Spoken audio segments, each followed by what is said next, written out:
नमस्कार सभी को, स्वागत है आपका आपके इस परिवार में। आप सभी जानते हैं एसएससी के नए एग्जाम पैटर्न के अकॉर्डिंग आपको 25 क्वेश्चन 15 मिनट में करने हैं, चाहे वो कोई भी सब्जेक्ट है।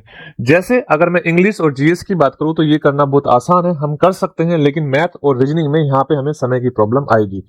अगर मैं आपको 15 मिनट में 25 क्वेश्चन करके दिखा दूं तो उससे आपको कुछ भी सीखने को नहीं मिलेगा।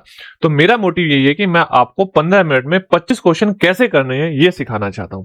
उसके लिए हमें बेसिक को मजबूत बनाना पड़ेगा, हमें कुछ कंसेप्ट क्लियर होने पड़ेंगे, और दूसरी चीज हमें कुछ चीजें आनी चाहिए, जैसे यूनिट डिजिट का कैलकुलेशन में कैसे यूज करते हैं, डिविजिबिलिटी रूल, अप्रोक्सीमेशन, डिजिटल सम, इन सब का यूजेज हम कैसे करते हैं। और सबसे बड़ी बात, अगर आप 15 मिनट में मैथमेटिक्स के क्वेश्चन करना चाहते हो तो आपको ये खुद से प्रैक्टिस करनी पड़ेगी, लेकिन उसके लिए हाउ टू अटेम्प्ट पेपर ये आपको सीखना पड़ेगा। किसी क्वेश्चन को हम कैसे पढ़ते हैं, कैसे उसकी लैंग्वेज को अंडरस्टैंड करते हैं, ये सीखना पड़ेगा। और लैंग्वेज के थोड़ा सा चेंज होने से अब की बार 2025 में कट ऑफ डाउन चली गई, ये बात आप सभी जानते हैं। प्री की कट ऑफ में भी 10 से 12 नंबर का डिफरेंस था। रीजन यही था, क्वेश्चन की लैंग्वेज बदली थी। अब यहाँ पे लैंग्वेज बदलने के साथ साथ में आपका समय भी चेंज हो रहा है, तो यहाँ पे कंपटीशन और बढ़ रहा होगा। तो आपको यहाँ पर सीखना है कि हम क्वेश्चन को कैसे अप्रोच करें, क्या हमारा माइंडसेट होना चाहिए पेपर के टाइम पे। और इसी के लिए मैं आपके सामने लेकर आया हूं ये 12 सितंबर की शिफ्ट का 1 का पूरे के पूरे पेपर का सॉल्यूशन। 12 सितंबर ही क्यों? क्योंकि 12 सितंबर आपका फर्स्ट डे था और इसी दिन आपके पेपर स्टार्ट हुए थे, और शिफ्ट 1 के 25 क्वेश्चन। यहां पे बता दूं, ये आपका मॉडरेट टू हार्ड लेवल का पेपर था। जो पेपर था इजी नहीं था, तो इसमें आपको बहुत सारी चीजें ऐसी है जो सीखने को मिलेगी। और यहां पे मैं सिर्फ सॉल्यूशन करने आपको नहीं सिखा रहा हूं। ध्यान से बात समझना, इसमें जो क्वेश्चन की सीक्वेंस है लगभग वही है, एक दो क्वेश्चन आगे पीछे हो सकता है जो आपके एसएससी एग्जाम में आई थी। अब ध्यान से बात को समझना। जैसे आप देखोगे यहां पर आपको क्या दिया है, अरेंज द फ्रैक्शन, कुछ फ्रैक्शन दिए और आपको बताया गया है कि इसका असेंडिंग ऑर्डर बताना है। आप एक बात सोचो, आपने यहाँ पे छोटी सी पॉइंट नोट किया कि सर अगर हम यहां पर असेंडिंग ऑर्डर बता रहे हैं तो बढ़ते क्रम में बता रहे होंगे, और बढ़ते क्रम में एक चीज देख रहे हैं, सब फ्रैक्शन में सबसे पहले जो फ्रैक्शन है वो चारों में अलग अलग है। अगर चारों में अलग अलग है तो हम यहां पर सबसे छोटी फ्रैक्शन ढूंढ के, जिसमें सबसे छोटी फ्रैक्शन होगी वो हम यहां पर आंसर बता सकते हैं। और सबसे छोटी फ्रैक्शन ढूंढने के कई तरीके होते हैं। आप दो दो की कंपैरिजन करके सबसे छोटी ढूंढ लो, दो दो की कंपैरिजन करके सबसे छोटी ढूंढ लो। आप डायरेक्ट डिवाइड करके यहां पर सबसे छोटी ढूंढ लो। आप इसमें डिफरेंस के सेम बना के छोटी ढूंढ लो। तो आपको एग्जामिनर के अकॉर्डिंग सोचना चाहिए। यहां पे मेरे अकॉर्डिंग सबसे आसान है कि हम यहां पर भाग दे सकते हैं, अप्रोक्सीमेट में भाग दे सकते हैं। अब देखो, अगर मैं 5 को भाग दूंगा 9 से, तो ये 0.55 आएगा, और 2 डिजिट तक ही भाग दो और लगभग 0.55 आएगा। अब देखो 4 को भाग दूंगा तो 7 5 35, यस या नो, बचा कितना 5, 7 7 49, तो ये 0.57 आएगा। आप देखो यहां पे 3 को 5 से भाग दूंगा तो ये 0.6 आएगा, लेकिन 2 को 3 से भाग दूंगा तो 0.67 अप्रोक्सीमेट आएगा। अब देखो, आप देख रहे हो यही जो ऑर्डर लिखा हुआ है यही बढ़ता क्रम है, सीधा सीधा पता चल रहा है यही बढ़ता क्रम है। अब या तो आप यहां पे सबसे पहले देख लो 5/9 किस में है, आप बोलोगे सर ऑप्शन नंबर बी में 5/9 है, और यही हमारा आंसर है। क्यों? क्योंकि 5/9 सबसे छोटी है। आप ऐसे भी देख सकते थे 2/3 सबसे बड़ी है, तो 2/3 एक ही ऑप्शन में है, तो बी हमारा ऐसे आंसर आ जाएगा। इस तरीके से आपको सोचना पड़ेगा।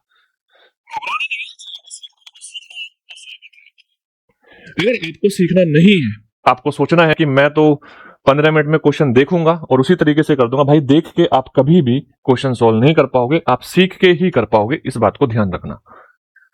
नेक्स्ट क्वेश्चन है सिंप्लीफिकेशन का। अब जब ये सिंप्लीफिकेशन का क्वेश्चन है तो आप इस बात को समझो कि यहां पे सिंप्लीफिकेशन में बोर्ड मास रूल का यूज हुआ होगा, ब्रैकेट के अकॉर्डिंग हमें सोल्व करना है। अब बेसिक से फ्रैक्शन का ऐड, सब्सट्रैक्शन, मल्टीप्लाई आपको आना चाहिए। देखो ध्यान से, सबसे पहले मैं इसको सब्सट्रैक्ट करूंगा तो ये 2/4 आएगा, और 2/4 को मैं 1/2 लिख दूंगा। अब देखो 1/2 की और 1/2 की गुणा करूंगा, 1/4 आएगा, और यहां पे 1/3 में से 1/4 मुझे घटाना पड़ेगा, और जब 1/4 घटाऊंगा नीचे 12 आ जाएगा, ऊपर आ जाएगा 1। बेसिक सी कैलकुलेशन होनी चाहिए। अब ये 1/12 5/6 को भाग दे रहा है, तो इसका मतलब 1/12 भाग दे रहा है तो 12 गुणा करेगा। अब सोचो 5/6 में 12 गुणा करेगा तो 10 आएगा। अब ये 7 सही 1/4 -10, अब देखो बच्चे क्या करते हैं, यहाँ पे इसको फ्रैक्शन लेके सोल्व करना स्टार्ट कर देंगे। आप समझना मेरे भाई बड़े ध्यान से, आंसर नेगेटिव का आएगा, आप बोलोगे हाँ सर नेगेटिव का। अच्छा ये इससे कितना ज्यादा है वो नेगेटिव में आएगा। 10 7 सही 1/4 से कितना ज्यादा है वो नेगेटिव में आएगा। आप बताओ 7 सही 1/4 से 10, इन दो में से कोई एक ऑप्शन है तो क्या 3 ज्यादा है या 3 ज्यादा है या 2 से थोड़ा सा ज्यादा है, तो आप बोलोगे ये वाला ऑप्शन करेक्ट हो जाएगा, क्योंकि 3 जोड़ने के बाद तो इसमें 10 सही 1/4 हो जाएगा। अगर आप ऐसे नहीं कर पा रहे तो आप सोचो यहां से, भाई हम इसको 8 बनाने के लिए 3/4 जोड़ेंगे, आप बोलोगे हाँ सर, और 8 बन गया 2 और जोड़ देंगे तो 2 सही 3/4 आपका माइनस में आंसर आ जाएगा। इस तरीके से हम मिनिमम चीजों का यूज करके आंसर बता सकते हैं। नेक्स्ट देखो ध्यान से, क्वेश्चन है आपका पार्टनरशिप का। पार्टनरशिप का बेसिक रूल आपको आना चाहिए, और बेसिक रूल में आपको ये चीज समझनी है कि भाई अरविंद है, अरविंद ने बिजनेस स्टार्ट किया, 80,000 रुपए इन्वेस्ट किए। 4 महीने बाद भाविन ने वही बिजनेस ज्वाइन किया और 1,20,000 रुपए इन्वेस्ट किए। At the end of 8 month from the start Chandan also join the business and 1,60,000, चंदन ने 1,60,000 रुपए निवेश किए, और यहां पे बोल रहा है आपको जो टोटल प्रॉफिट है वो 1,05,000 है। आपको ये बात तो समझ में आ गई होगी, ऐसे आपने बहुत सारे क्वेश्चन किए होंगे, लेकिन आप इस क्वेश्चन को जल्दी कैसे कर सकते हो इस बात को आपको समझना है। पहली चीज आपको ये पता है कि अगर हमारे पास प्रॉफिट का रेशो आ जाए, किसका, अरविंद का, किस बात को समझना है आपको, अरविंद का प्रॉफिट का रेशो आ जाए, भाविन का प्रॉफिट का रेशो आ जाए और चंदन के प्रॉफिट का रेशो आ जाए, तो उससे हम रिलेट करके चंदन का क्या बता सकते हैं, प्रॉफिट बता सकते हैं। पहली चीज आपके दिमाग में आई। दूसरी चीज आपको यह बात पता होनी चाहिए कि अगर हमें प्रॉफिट का रेशो बताना है तो ये जो डायरेक्टली प्रोपोर्शनल होता है इन्वेस्टमेंट, जो उन्होंने इन्वेस्टमेंट की और इनटू टाइम, ये बात आपको पहले से पता है। अब इसको लिखोगे नहीं, अगर आपको लग रहा है कि पेपर में करेंगे तो ऐसे हम लिख के करेंगे, नहीं भाई ऐसे लिख के थोड़ी करेंगे, चीजों को समझना है बस। अब समझ में क्या बात आई, 3 लोग, अरविंद, भाविन और चंदन, हमें क्या करना है, इनके इन्वेस्टमेंट और टाइम का मल्टीप्लाई करके रेशो बनाना है प्रॉफिट का। बहुत सारे बच्चे होंगे, इन्वेस्टमेंट इसको 80,000 और इसको 1,20,000 और इसको 1,60,000 करके सोल्व करने की कोशिश करेंगे। भाई इन्वेस्टमेंट में पहले ही आप कॉमन ले लो ना, पहले ही कॉमन ले लो, जब कॉमन लोगे 4 जीरो से 4 जीरो सब में कट जाएगी, फिर उसके बाद में 4 से इसको भाग दोगे, पहले का इन्वेस्टमेंट 2, दूसरे का इन्वेस्टमेंट 3 और तीसरे का इन्वेस्टमेंट कितना है 4, क्योंकि 40,000 से भाग दे दो, इन्वेस्टमेंट आ गया। अब मैं समय की बात करूं, भाई पहले शुरुआत में की थी इसने 1 साल की बात है तो 12 महीने रहा होगा, इसने 4 महीने बाद किया तो 8 महीने रहा होगा, और इसने 8 महीने बाद किया तो 4 महीने रहा होगा। ये इनके किसका रेशो आ गया, ये आ गया इनके प्रॉफिट का रेशो। बड़ी आसानी से आपको यही लाइन लिखनी है, 5 या 10 सेकंड लगेगी इस लाइन को क्वेश्चन पढ़ने के बाद लिखने में, इससे ज्यादा नहीं लगेगी। अब पता है ये नंबर 8 से कट जाएगा, 12 दूनी 24, 8 से भाग दोगे 3 बार, 8 से भाग दोगे 3 बार और 8 से भाग दोगे कितनी बार, 2 बार, यानी कि ए का प्रॉफिट 3, बी का प्रॉफिट 3 और सी का प्रॉफिट 2, टोटल प्रॉफिट 8। अब हमें तो ये पता करना है कि भाई टोटल प्रॉफिट 8 है तो चंदन का प्रॉफिट 2 है, तो मैं कह सकता हूं टोटल प्रॉफिट अगर 4 है तो चंदन का प्रॉफिट 1 है, 1/4 है। देख सकता हूं ना, इस चीज को पहचानो, 1/4, किसका चौथाई, इसका 1/4। अब आंसर बताने के लिए आप इसको 4 से भाग देकर सीधा सीधा आंसर बता सकते हो। क्या कर सकते हो, 4 से भाग दोगे, और 4 से कैसे भाग दोगे इस बात को समझ लो। आपको पता है 1 लाख, देखो यहाँ पे भाग देने की प्रोसेस भी बच्चों की तरह भाग देने मतलब जाना, 1 लाख 4 से 25,000 बार भाग हो गया, कितनी बार, 25,000 बार, 5,000 1250 बार, तो 25,000 प्लस 1250 26,250 करेक्ट आंसर हो जाएगा। ठीक है, डन। नेक्स्ट देखो ध्यान से, ये भी पार्टनरशिप का है, यस या नो। क्या पूछा है, इतने रुपए में से बी का लाभ आपको बताना है। ए ने इन्वेस्टमेंट किया, बी ने इन्वेस्टमेंट किया, ए का टाइम है, ए की पूंजी है, तो यहां पे क्या करना है आपको, बड़ा आसानी से करना है। आपको समझना है पहले तो आप ये सोचो, ये जो इन्वेस्टमेंट है ये रेशो में आप बनाओ, यही बना दो दिमाग से, मतलब आप डायरेक्टली लिख सकते हो भाई ए का इन्वेस्टमेंट 40 से भाग दूंगा 2 और बी का इन्वेस्टमेंट 40 से भाग दूंगा 3, हाँ या ना। इसी प्रकार से मैं बोलूंगा भाई ए का समय 9 महीने, इसका 6 महीने, दोनों समय 3 से भाग हो जाएंगे, 3 और 2, समय का रेशो कितना है, 3 और 2। तो आप ये बताओ, ये भी 6 हो गया और ये भी 6 हो गया, तो इनके प्रॉफिट का रेशो 1:1 हो गया। अब बच्चों की तरह फिर वही करना स्टार्ट नहीं करना कि आपको 1:1 टोटल 2 का मान ये 1 का मान है, भाई 2 इसका आधा है, टोटल 2 है तो ए का भी 1 है और बी का भी 1 है, आधा आधा दोनों में बट गया, बराबर। तो मेरे भाई यहां पे इसको आधा कर दो 2250। किसको आधा करना है? 4500 को आधा करने का मतलब 2250। ये सारी चीजें आपको सीखनी है। नेक्स्ट देखो, आप देखोगे यहां पर 10 और 250 के बीच उन सभी पूर्णांकों का औसत क्या है जो 11 से पूर्णतः विभाजित है। भाई 11 से पूर्णतः विभाजित है तो 11 का पहाड़ा पड़ा जाएगा, 11 का पहाड़ा पड़ा जाएगा। और जब 11 का पहाड़ा पड़ा जाएगा तो आप देखोगे प्रत्येक क्रम में अंतर 11 होगा, और प्रत्येक क्रम में अंतर 11 होगा तो उस सीरीज को हम कह सकते हैं कि ये जो सीरीज है अर्थमेटिक प्रोग्रेशन है, समांतर श्रेणी है। अगर अर्थमेटिक प्रोग्रेशन ये सीरीज है और 11 का मल्टीपल में चल रही है, तो अगर हमें इसका एवरेज बताना है तो ये दिमाग में रहना चाहिए कि फर्स्ट टर्म निकालो, लास्ट टर्म निकालो और उसका आधा कर दो। एवरेज क्या होता है एपी का? First plus last by 2। ठीक है, अब देखो यहां से इससे बड़ा पहला नंबर आप बोलोगे 110 होगा, इससे छोटा 11 से कटने वाला नंबर 242 होगा। भाई यहां पे आपको टेबल आनी चाहिए और डिवाइड बाई 2। तो बताओ ये 200 300 कितना हो जाएगा? अच्छा ये 242 ही होगा, हाँ। अच्छा डिवाइड बाई 2। अब ये हो गया आपका 352। अच्छा 352 को अगर हम यहां भाग दे 2 से तो आंसर आ जाएगा 176।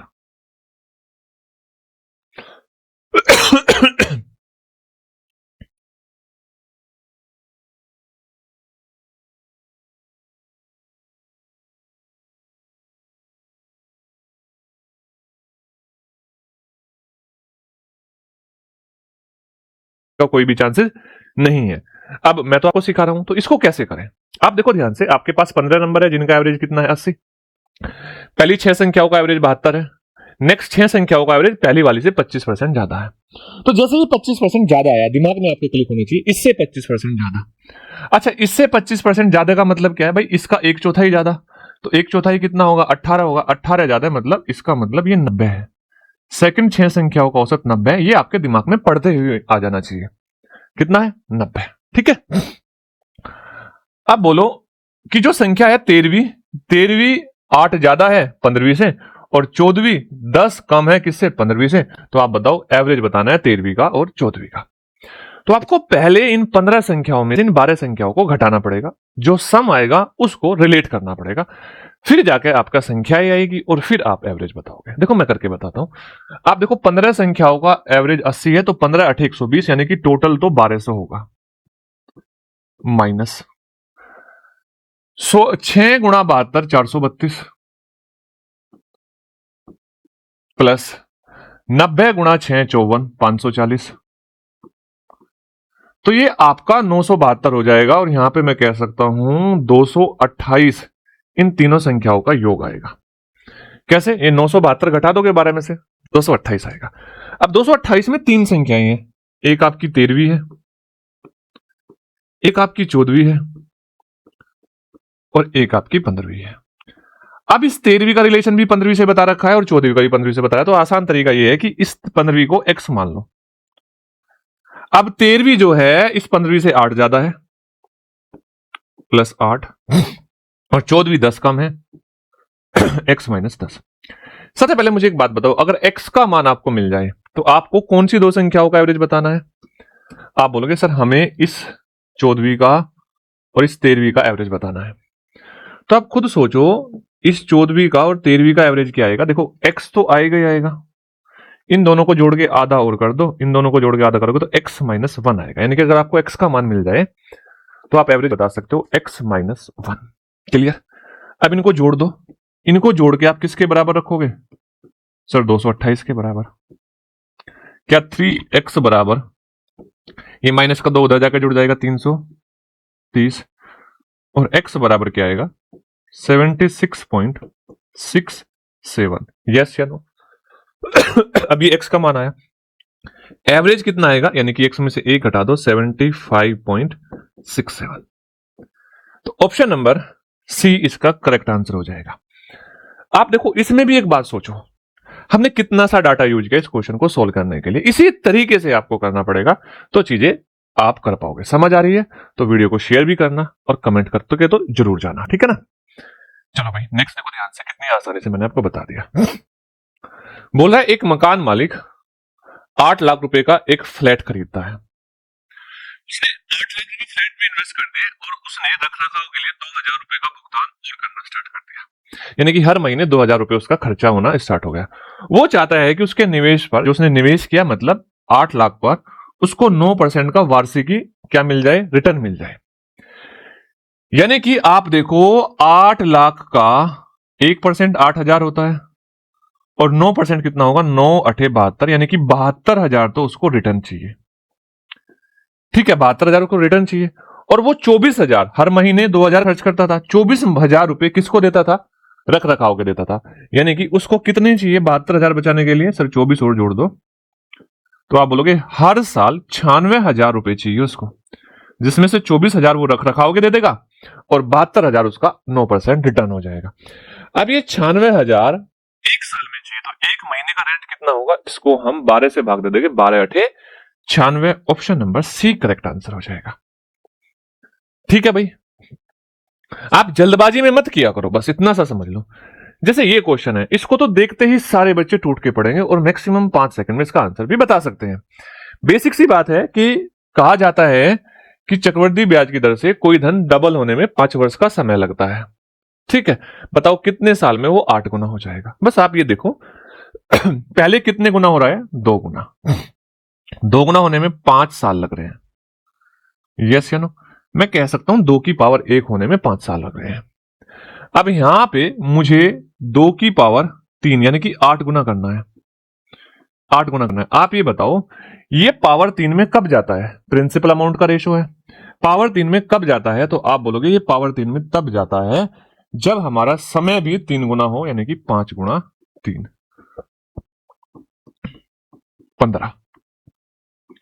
15 साल का समय लगेगा। तो यानी कि आप सीधा सीधा बोल सकते थे यहां से भाई 2 की पावर 1 5 साल, 2 की पावर 3 5 गुणा 3, ऐसा कर सकते थे, 5 गुणा 3 15। तो उस समय आपको ये कुछ भी लिखने की जरूरत नहीं थी, ये मैंने आपको करके दिखाया। नेक्स्ट देखो, बोला है चक्रवृद्धि ब्याज की दर पर कोई धनराशि 2 वर्ष में 66,000 और 3 वर्ष में 7,920 हो जाती है, तो मूलधन क्या है। सबसे आसान तरीका यह है, आप एक बार पहले ये देखो कि यहां 2 वर्ष बाद है और यहां 3 वर्ष के बाद है, यानी कि 1 साल का गैप है और 1 साल का गैप है, तो यहां से आप सीधी सीधी रेट बता सकते हो। लेकिन रेट बताने में समय लग रहा होगा या आपका दिमाग थोड़ा सा थक रहा होगा। और मैं ये भी कहता हूं रेट बताने की जरूरत क्या है, कोई जरूरत नहीं रेट बताने की। रेट बताना टाइम वेस्ट है, एक्चुअल में सच में टाइम वेस्ट है। आपको कोई समझदार बन के रेट बता के दिखाए तो कोई मतलब नहीं है। आपको मैं ये बताना चाहता हूं भाई, अगर हमारे पास कंपाउंड इंटरेस्ट का क्वेश्चन है, जो हमारे पास रेशो प्रिंसिपल अमाउंट का 1 साल में है, 2 साल करना है तो उस रेशो का स्क्वायर करना पड़ेगा, 3 करना है तो क्यूब करना पड़ेगा। आप यहां से इतनी बात तो समझ गए होंगे भाई, हमें यहां पे रेशो बनाना है। ये बताओ जब रेशो बनाना है, कोई भी बच्चा रेशो बनाते टाइम ये 0 तो दिमाग से हटा ही देगा। ठीक है, ये 0 तो हटा देगा। अब देखो बड़े ध्यान से, मैं यहां पे देखूंगा 11 से वो भी कट रहा है, 11 छिका 66 60 और 11 से ये भी कट रहा है 72। यस या नो, तो ये प्रिंसिपल का और अमाउंट का रेशो आ रहा है। अब यहां से देखो, अब रेट भी बता सकते हो पर जरूरत नहीं है। मैं क्या बोल रहा हूं, जरूरत नहीं है। आप देखो ध्यान से, अगर मैं इसको अब 12 से भाग दूं तो 5 और 6, प्रिंसिपल अमाउंट का रेशो 5 और 6 है और ये कितने साल में है, आप बोलोगे 1 साल में। अगर मैं इसी को 2 साल बनाऊं तो आप बोलोगे 5 का स्क्वायर 25 कर देंगे और 6 का स्क्वायर 36 कर देंगे। इसका मतलब 2 साल के गैप में प्रिंसिपल 25 होना चाहिए और अमाउंट 36 होना चाहिए। आप बताओ ये क्या 2 साल के गैप में अमाउंट है, ये 2 साल के गैप में अमाउंट है, तो यानी कि ये जो 6600 है ये आपका 36 का मान है और आपको मान चाहिए किसका, 25 का, इंटू 25, 36 इंटू 25। क्लियर है बात है। अब एक बात समझना बड़े ध्यान से, पहली चीज, अगर मैं देखूं 6 से इसको काटूं तो ये कितना आ जाएगा, 1100 आ जाएगा। 25 की 11 में गुणा करूं 275 आएगा और 2 जीरो आ जाएगी और बटे 6। अब यहां से आपका कहानी बनती है, आप देख रहे हो एक नंबर में 5 है, एक नंबर में 6, इकाई का, क्योंकि भाग पहले ही डिजिट तक देना है, आगे भाग नहीं देना। दूसरा, यहां लगभग पूरा पूरा 4000 बार कट रहा है, यहां 4000 से ज्यादा बार कट रहा है। अब इसको भाग दो, अगर मैं देखूं ध्यान से, यहां 6 चौक 24 आएगा और बचेगा कितना, 35, बचेगा 35। यस या नो? 6 5 30 चल रहा है ना ये वाला पढ़ा। अब यहां तक पहुंचने के साथ ही आपने जैसे 45 किया, बस अब छोड़ दो, अब इसको भाग भी मत दो और अपना आंसर बता दो, ऑप्शन नंबर सी। समझदारी इसी में है, अगर आप इससे आगे भाग दे रहे होंगे तो नहीं बता पाओगे, समय लगेगा। अब मेरे अकॉर्डिंग तो बेस्ट वे यही है। आप उस चीज को ऐसे मत लिखो कि भाई ये प्रिंसिपल है, ये 6600 हो गया, उसके बाद में ये इतना हो गया, ये 1 साल है, ये 2 साल। देखो वो उस समय की बात है जब आप सीख रहे थे, वो उस समय की बात है जब आप सीख रहे थे। तो अब आप सीखने से आगे बढ़ चुके, आपको अब स्पीड बनानी है। क्या बनानी है? स्पीड। ठीक है, नेक्स्ट देखो। क्वेश्चन कितना सा आसान है। 2.5, ये 2 से 1/2 है, 2.5 और 3.6 कितना आएगा, 6.1। और 6.1 में से 6.1 में से आपको घटाना है 1.9, तो कोई भी बता देगा 4.2 है। कितना? 4.2 है। नेक्स्ट देखो, एक्चुअल में ये जो क्वेश्चन है पहले बहुत आते थे, फिर बीच में ये थोड़े से कम हुए और फिर एडिक्विटी ने पूछने स्टार्ट किए। इन क्वेश्चंस को एलिगेशन से भी किया जा सकता है, इन क्वेश्चन को एवरेज से भी किया जा सकता है, लेकिन आप इस बात को समझो बड़े ध्यान से।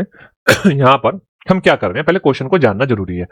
सुमन ने 25 लीटर तो एक दूध खरीदा जो 45 रुपए पर लीटर था, फिर एक दूध और खरीदा जो 15 लीटर था और 50 रुपए पर लीटर था। क्या हम यहां से ये बता सकते हैं टोटल 40 लीटर खरीदा, और 40 लीटर किस रेट में खरीदा ये भी हम बता सकते हैं? आप बोलोगे हाँ सर। यहां तक हम इस चीज में ये बात बता सकते हैं, भाई सुमन ने 40 लीटर दूध खरीदा और किस भाव से खरीदा, वो हम बता सकते हैं। 2 तरीके से चीजों से बता सकते हैं। कैसे? एक यहां से हम एवरेज से बता सकते हैं, एक हम बता सकते हैं एलिगेशन से। एवरेज से कैसे बताएंगे? अगर छोटा करना है, पहले हम इसको रेशो में बना लेंगे। रेशो में बनाएंगे तो ये 5 और ये 3। तो जब हम एवरेज निकाल रहे होंगे, हम 25 और 15 का नहीं निकालेंगे। 5 लीटर दूध की कीमत थी 45 रुपए पर लीटर और 3 की कीमत थी 50 रुपए पर लीटर। इस तरीके से हम यहां पर एवरेज निकाल रहे होंगे। अब बोल रहा है C combined both quantity and sold 48 रुपए पर लीटर, 48 रुपए पर litre, what was the total profit and loss.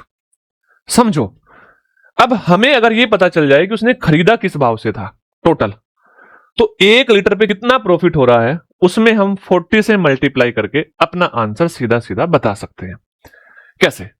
अब देखो, हम यहां से एवरेज से निकालेंगे। भाई 45, पहले 45 वाले में हम कौन सा मिलाएंगे? 50 वाला। तो यहां पे 1 लीटर में 5 का प्रॉफिट, 5 ज्यादा होगा और टोटल रेशो के अकॉर्डिंग 3 लीटर है। अब ये पैसे बटेंगे टोटल 8 में, तो 8 से इसको भाग देता हूं। ठीक है, अब देखो यहां पर ये आपका 45 है और 15 को 8 से भाग दोगे। देखो भाग देने की प्रोसेस भी आपको आनी चाहिए। भाई 15 को भाग दोगे एक बार जाएगा और एक बार भाग देने के बाद बचेगा 7, तो 7/8 आपको पता होना चाहिए। बेसिक सी कैलकुलेशन है ना भाई? जैसे आपको 1/8, 2/8, 3/8, 4/8, 5/8, 6/8 ऐसे पता होना चाहिए। ठीक है ना? तो यहां पर मैं कह सकता हूं इसको, ये 1.875 हो जाएगा। तो यानी कि 45 तो था और 1.875 यानी कि 46.875 पर लीटर के हिसाब से उसने ये दूध खरीदा। अब इसको उसने जो बेचा, वो बेचा कितने के हिसाब से? 48 के। तो 1 लीटर में प्रॉफिट हुआ, आप यहां से इसका डिफरेंस आप देख सकते हो। सर ये प्रॉफिट हुआ 1.125 और टोटल दूध 40 था।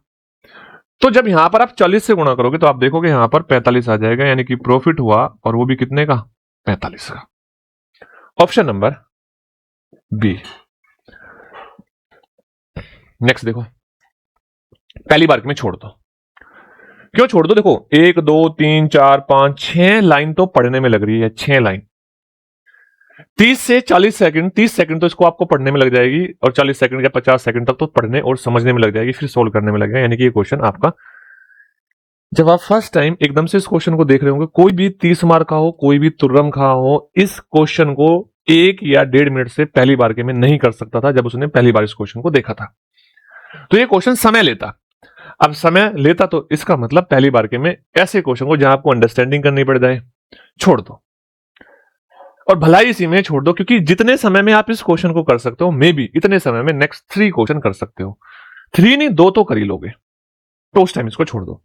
अब हमें तो छोड़ना नहीं, हमें करना है। समझो, एक खिलौने बनाने वाली कंपनी है जिसने 1200 कार बनाए खिलौने के रूप में, और उसने जो कॉस्ट आई वो 90,000 आई। अब बोल रहा है उसमें से 200 कार उसने डोनेट कर दी, जो बची हुई कार थी उसको 10% डिस्काउंट पर मार्केट प्राइस 120 रुपए के हिसाब से बेच दिया। यानी कि मार्केट प्राइस था 120 रुपए और 10% के डिस्काउंट पर बेच दिया। तो सबसे पहले ये बताओ, अगर मैं इस पे 10% का डिस्काउंट दूं तो इसका मतलब ये बात समझ में आ जाएगी 10% 12, तो 108 के हिसाब से उसने बेचा होगा। ये बात 10% वाली चीजें आप दिमाग से निकाल दो। आप 108 के हिसाब से बेचा। He also offer 2 car free for 8 toy car purchase. उसने 2 कार फ्री दी, किस पर? 8 खरीदने पर 2 फ्री थी। तो आप यहां से 2 तरीके से इस क्वेश्चन को कर सकते थे। भाई यहां से देख 10% का डिस्काउंट है, एक डिस्काउंट आप यहां से निकाल लेते, 20% का आ जाता, तो टोटल उसको हम डिस्काउंट को करते 28% का डिस्काउंट आता। लेकिन वहां से ये चीजें थोड़ी कैलकुलेटिव जा रही थी। आसान कैसे हो रही है इस बात को समझो। फिर क्या करता है, यहां पर 1200 खिलौने कार को वितरित करता है, तो बताओ उसका कुल लाभ या हानि क्या है। सबसे पहले बताओ कार कितनी थी, टॉय कार 1200, उसने 1200 में से 200 दे दी, 200 फ्री दे दी, है ना, डोनेट कर दी। अब बची कितनी? 1000। अब इस 1000 में कितना सिंपल सा रेशो उसने दे रखा है। क्या रेशो दे रखा है कि मेरे भाई वो इस तरीके से देखता है, 8 पर 2 फ्री दे देता है, 8 पर 2 फ्री दे देता है। ये 2 फ्री जाएगी, 8 के वो पैसे लेगा। पैसे किसके लेगा? 8 के, और 2 फ्री दे देगा। तो आप बोलो टोटल कार कितनी होनी चाहिए उसके पास? 10 दिख रही है, 10। और टोटल कार 10 के मल्टीपल में, तो इसका मतलब 200 यहां फ्री दी उसने और पैसे लिए उसने 800 के, पैसे लिए 800 के। अब देखो ध्यान से, टोटल कॉस्ट प्राइस था 90,000, 90,000। इसने अब ये 800 कार 108 के भाव से बेची, और यहां से रेशो की हेल्प से आप बता सकते हो कितने परसेंट का प्रॉफिट हुआ और कितने परसेंट का लॉस हुआ। क्या करोगे? ध्यान से बात समझो। आप देखोगे 2 जीरो से 2 जीरो कट जाएगी, 9 से मैं इसको भाग दूंगा तो 100 बार जाएगा, 9 से इसको भाग दूंगा 12 निमा 108, और 12 आते 96, यानी कि 100 का सामान 96 का बेचेंगे।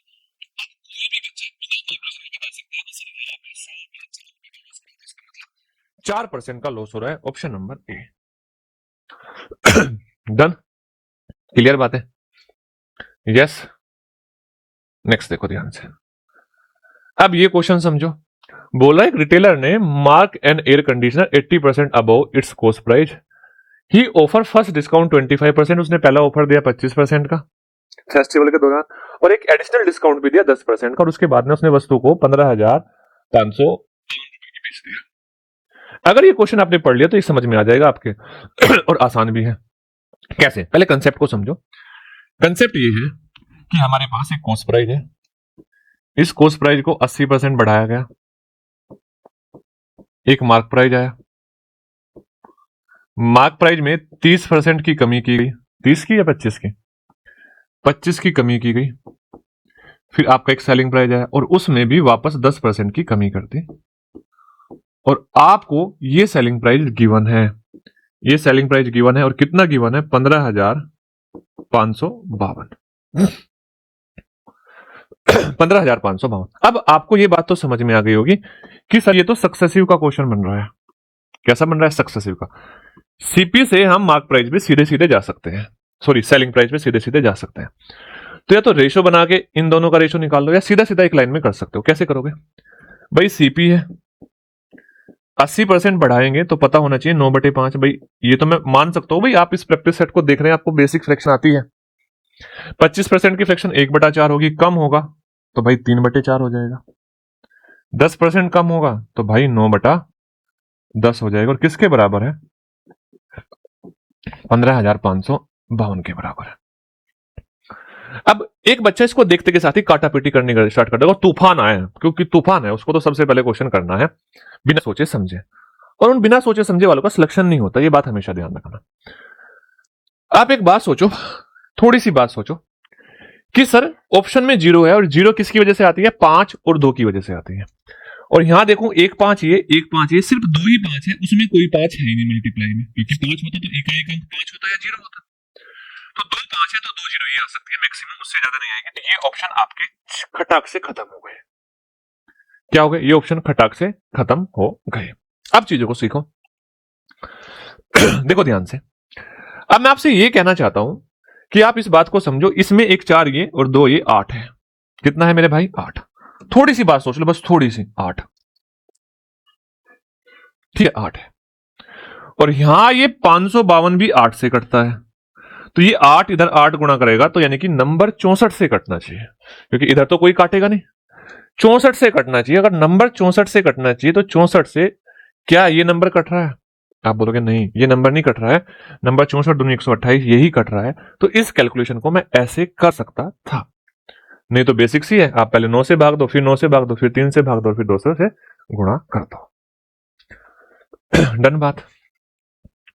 नेक्स्ट क्वेश्चन समझना, ऐसे क्वेश्चन आपने बहुत देखे होंगे और ऐसे क्वेश्चन को आप रेशो की हेल्प से करना स्टार्ट कर देते हो। नहीं करना, नहीं करना, लेंदी है, मैं बोल रहा हूं लेंदी है। अब क्या करना है, चीजों को समझना। यहां पर आप एक कंसेप्ट को समझ लो। कंसेप्ट ये है कि अगर हमारे पास एक मिश्रण है, दो चीजों से मिलकर बना है, और उन दो चीजों में से एक चीज को ऐड किया जाए या एक चीज को सब्सट्रैक्ट किया जाए, दूसरी सेम रहती है, चाहे वो परसेंटेज में रहे, यानी कि क्वांटिटी सेम रहती है, चाहे वो परसेंटेज का क्वेश्चन हो चाहे वो रेशो का क्वेश्चन हो। अब क्या करना है, 40 लीटर के मिश्रण में जूस और पानी का अनुपात 5:3 है। जूस और पानी का अनुपात 2:3 करने के लिए इस मिश्रण में कितने लीटर पानी मिलाया जाए? कौन मिलाया जाए? पानी। तो भाई पानी मिलाया, जूस की क्वांटिटी सेम रही होगी।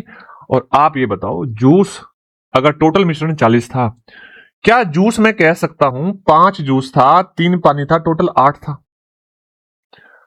क्या 5/8 भाग जूस रहा होगा? यहां से 5/8 भाग जूस रहा। अब मान लो ये क्वांटिटी नई क्वांटिटी x हो गई। भाई इसमें हमने 40 लीटर मिक्सचर में कुछ पानी मिला लिया, ये क्वांटिटी x हो गई। और अब इसका जूस कितना है? भाई 2 है और टोटल कितना? 5 में से, तो जूस है इसका 2/5। अब बताओ 8 से ये 5 बार गया, 5 बजे 25 और 5 125, तो क्या 2x का मान 125 आ गया और x का जो मान आया वो आया 62.5, यानी कि नई क्वांटिटी 62.5 लीटर हो गई, जो पहले 40 थी। तो जो मिला पानी मिला, और कितना मिला? 22.5 लीटर मिला। इस तरीके से करोगे तो चीजें बन जाएगी।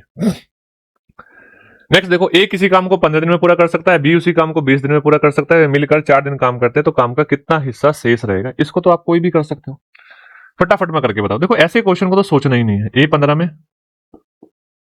बी 20 में, टोटल काम 60, ए की एफिशिएंसी 4, बी की 3। यही हुआ होगा। तो दोनों ने 7 की एफिशिएंसी से 4 दिन तक काम किया होगा, 28 काम हो गया होगा। टोटल 60 था, 60 में से 28 घटाओगे तो 32 बचेगा, और 32 60 का कितना भाग है? तो बटे 60। 4 से भाग दोगे 8 और 4 से भाग दोगे 15, 8/15 आपका आंसर आ जाएगा, ऑप्शन नंबर सी। नेक्स्ट देखो ध्यान से, बोला है 90 रुपए प्रति किलोग्राम और 150 रुपए प्रति किलोग्राम वाले दो चावल है, जिनको हमने 144 रुपए प्रति किलोग्राम की दर से बेचा। अच्छा ये भाई आपके पास कॉस्ट प्राइस है, ये भी कॉस्ट प्राइस है और ये सेलिंग प्राइस है, तो हम यहाँ पे इनमें एलिगेशन भी लगा सकते हैं। एलिगेशन तभी लगा सकते हैं जब हमें यहाँ पे भी कॉस्ट प्राइस पता हो। ये सेलिंग प्राइस है, कॉस्ट प्राइस निकाला जा सकता है कैसे? प्रॉफिट दिया है 20%। कितना परसेंट का प्रॉफिट दिया है मेरे भाई? 20% का प्रॉफिट दिया है। अगर 20% का प्रॉफिट दिया है तो आप ये बताओ, सीपी का 20% बढ़ाएंगे तो 6/5 होगा, और ये सेलिंग प्राइस होगा 144 होगा। 6 से 24 बार, 24 पंजे 120, तो सीपी 120 आएगा। अब सीपी 120 आया तो आप एलिगेशन लगा सकते हैं कैसे? 90, 150 और 120। अब देखो इनका डिफरेंस भी 30 और इनका डिफरेंस भी 30, तो मैं कह सकता हूं दोनों की क्वांटिटी का रेशो 1:1 था। किस अनुपात में मिलाया गया था? 1:1 के अनुपात में मिलाया गया था। नेक्स्ट देखो ध्यान से, बोल रहा है from a sample of 2000 software engineer determine the ratio of the those proficient in Python and proficient in Java using the given information. इस इंफॉर्मेशन को देखने के बाद आपको पहले तो ये हमेशा पढ़ना पड़ेगा, ये हमेशा पढ़ना पड़ेगा भाई, हमें दो लोगों की का रेशियो बनाना है, जो जावा में प्रोफिशिएंट थे और किसमें? पाइथन में। यहां पे देखो कि यहां पे बोल रहा है ये neither proficient in both language, ये किसी में भी प्रोफिशिएंट नहीं है। ये आपके जावा में है और ये आपके जावा और पाइथन दोनों में है, ये आपके ओनली पाइथन में है। तो आप ये बताओ बड़े ध्यान से, अगर मुझे पाइथन का पता करना हो तो मैं कह सकता हूं ये 50% तो पाइथन, वो 50 तो पाइथन और जावा दोनों में है, यानी कि पाइथन में भी आएंगे, और ये 70 किस में है, 70 है आपके पाइथन ओनली में, तो 120 हो गए। इसी प्रकार जावा में 50 और ये 60, 110, इनका रेशो बन जाएगा 12:11, 12:11। नेक्स्ट देखो ध्यान से, बोला 3 पाइप ए बी और सी एक टैंक को 6, 8 और 12 घंटे में भरने में सक्षम है। और यहां पर क्या किया, जब तीनों पाइप खोल दिए गए 2 घंटे बाद, before pipe C close, they operate for 2 hour before pipe C close. अच्छा, 2 घंटे तक काम किया सी ने, और उसके बाद में जो टैंक भरने में कितना अतिरिक्त समय लगा, ये आपसे पूछ रहा है। सिंपल है, इसमें क्या ही, मैं आपको कुछ एक्स्ट्रा एफर्ट्स नहीं लगाने, आपको बस थोड़ा सा चीजों को समझना है। ए बी सी, अच्छा ये कितना टोटल, सॉरी इसका समय 6, इसका समय 8 और इसका समय 12, टोटल 24। आप बोलोगे यहां सर ए की एफिशिएंसी 4, बी की एफिशिएंसी 3 और सी की एफिशिएंसी कितना 2। तो मुझे एक बात बताओ, जब शेष काम को बी और ए करेंगे तो जो रिमेनिंग वर्क आएगा उसको इन दोनों की एफिशिएंसी से 7 से भाग दिया जाएगा, वो आंसर आएगा। लॉजिक समझो, रिमेनिंग वर्क को इनकी एफिशिएंसी को 7 से भाग दिया जाएगा, वो आंसर आएगा। अब ए की ऑप्शन में हम 7 से भाग दे रहे हैं, 6/7, कितना 6/7। अब इसको बिना सोल्व किए हम क्वेश्चन को करके आगे बढ़ सकते हैं। नेक्स्ट देखो ध्यान से, बोला एक bullet train cover A distance in 30 minute at the average speed of 240 kilometre.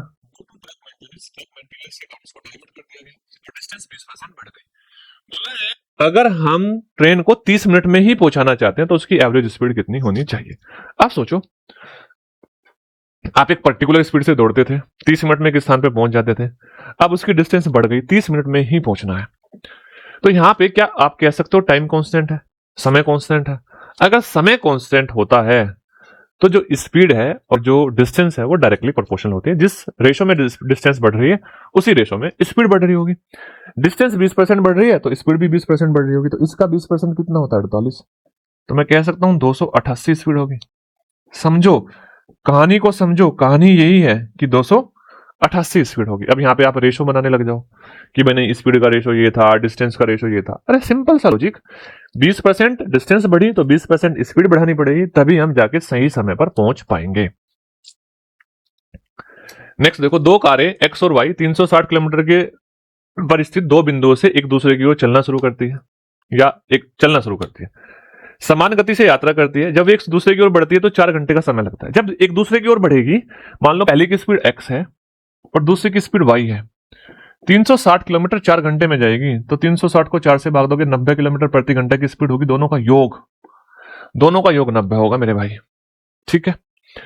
और जब वो विपरीत दिशा में मतलब जब वो एक ही दिशा में जा रही है और दोनों एक दूसरे से मिलती है तो 12 घंटे में मिलती है। इसका मतलब तेज वाली को 360 किलोमीटर ज्यादा चलना पड़ेगा।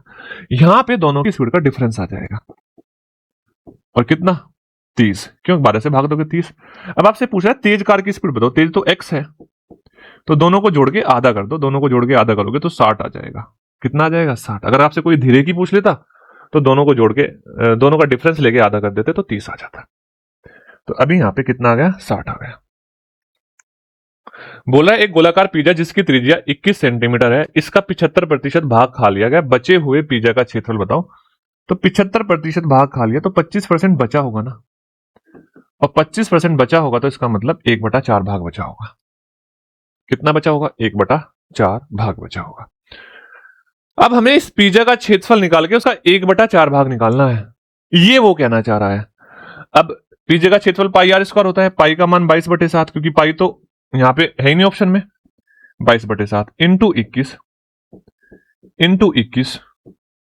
और इंटू कितना, इंटू हो जाएगा 1/4। इसका 1/4 भाग निकालना है। अब मेरी बात बड़े ध्यान से समझना, यहां पर अगर आप 11 का मल्टीपल ढूंढना स्टार्ट करो, मे बी हो सकता है एक ऑप्शन से आंसर आ जाए, हो सकता है 2 ऑप्शन भी मिल जाए। और ज्यादातर अब क्या देखा जा रहा है, 2 ऑप्शन मिल रहे हैं।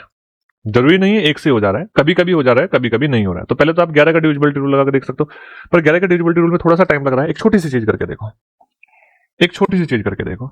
इसको भाग देंगे 2, इसको भाग देंगे 11, 7 से भाग दोगे 3। अब एक बात बताओ, 2 अगर किसी नंबर को भाग दे, या तो वो पूरा पूरा कटेगा या दशमलव के बाद 5 आएगा, दशमलव के बाद 5 आएगा। तो ये 2 ऑप्शन खत्म हो गए। अब आप भाग देके देख सकते हो 11 से, लेकिन अब आप देखोगे 11 से भाग दोगे, दोनों नंबर 11 से कट रहे हैं, तो 11 से भाग नहीं होगा। आप देखो यहां पर 3 है और यहां पर 3 है, 9 से कट रहा है जो, तो 9 से ये कट रहा है। आप बोलोगे नहीं कट रहा है, तो ये 9 से कट रहा है, ये आंसर है। लेकिन इसमें आप बेसिक कैलकुलेशन भी कर सकते थे। 63 गुणा 11, 693 बटे 2 कितना, 346। ये स्पीड होनी चाहिए थी आपकी। एक वलय आकार के डिस्क की बाहरी त्रिज्या कितनी है, 10 सेंटीमीटर और आंतरिक त्रिज्या है 7 सेंटीमीटर। एक डिस्क है कुछ ऐसी, ठीक है भाई, कुछ ऐसी एक डिस्क है और इसकी बाहरी त्रिज्या और आंतरिक त्रिज्या आपको दी हुई है, ठीक है।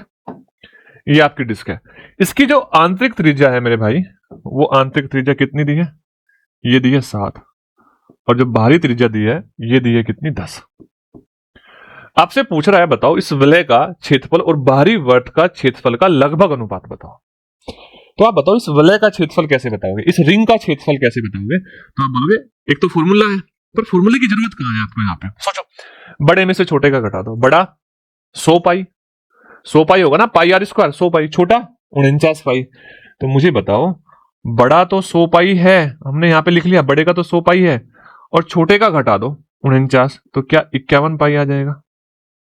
तो रिंग का 51 पाई, बड़े का 100 पाई। तो यहां पे लगभग की बात कर रहा हूं, तो लगभग में 1:2 आ जाएगा, और 1:2 मतलब ऑप्शन नंबर ए आ जाएगा। लगभग पूछा था, एग्जैक्ट नहीं पूछा। एग्जैक्ट होता तो 51:100 होता। बोला है एक साइकिल के पहिए की त्रिज्या 35 पाई है, 1/4 चक्कर करने में उसको परिधि का कितना प्रतिशत भाग तय करना पड़ेगा। सोचो, बहुत बेसिक सा क्वेश्चन है। ये मान लो एक पहिए की त्रिज्या है, एक चक्कर चलने में ये पूरी की पूरी सरकमफ्रेंस चली जाती है, 1/4 चलना है, 1/4 चलना है। अगर ये सरकमफ्रेंस का 100% है तो 1/4 कितना होगा, 100/4, यानी कि उसको मात्र 25% चलना है। इन क्वेश्चन में कुछ नहीं है बताने के लिए, कुछ भी नहीं है एक्सप्लेन करने के लिए, बस सिंपल सा इन क्वेश्चन को तो सोल्व करना है। आपको बस इतना पता होना चाहिए कि एक लाइन का समीकरण, एक जो रेखा होती है उसका समीकरण होता है y बराबर mx प्लस c। किसका, रेखा की ढाल, प्रवणता या स्लोप। अब इसमें क्या बोला है, बिंदु 1 8 से होकर गुजरती है, इसका मतलब x 8 है और y 8 है, तो m का मान बताओ। इसमें x 8 रख दो और y बराबर 8 रख दो तो 8 बराबर m गुणा 1 प्लस 5। तो यहां से कोई भी बता सकता है, m का मान आ गया 3। ये आपका लास्ट क्वेश्चन।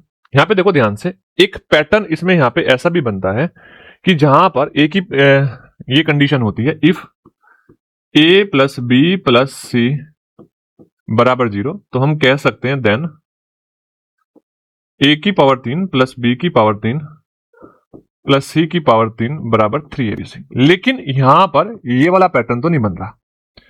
क्यों नहीं बन रहा, क्योंकि a प्लस बी प्लस सी करने के बाद में 0 नहीं आ रहे।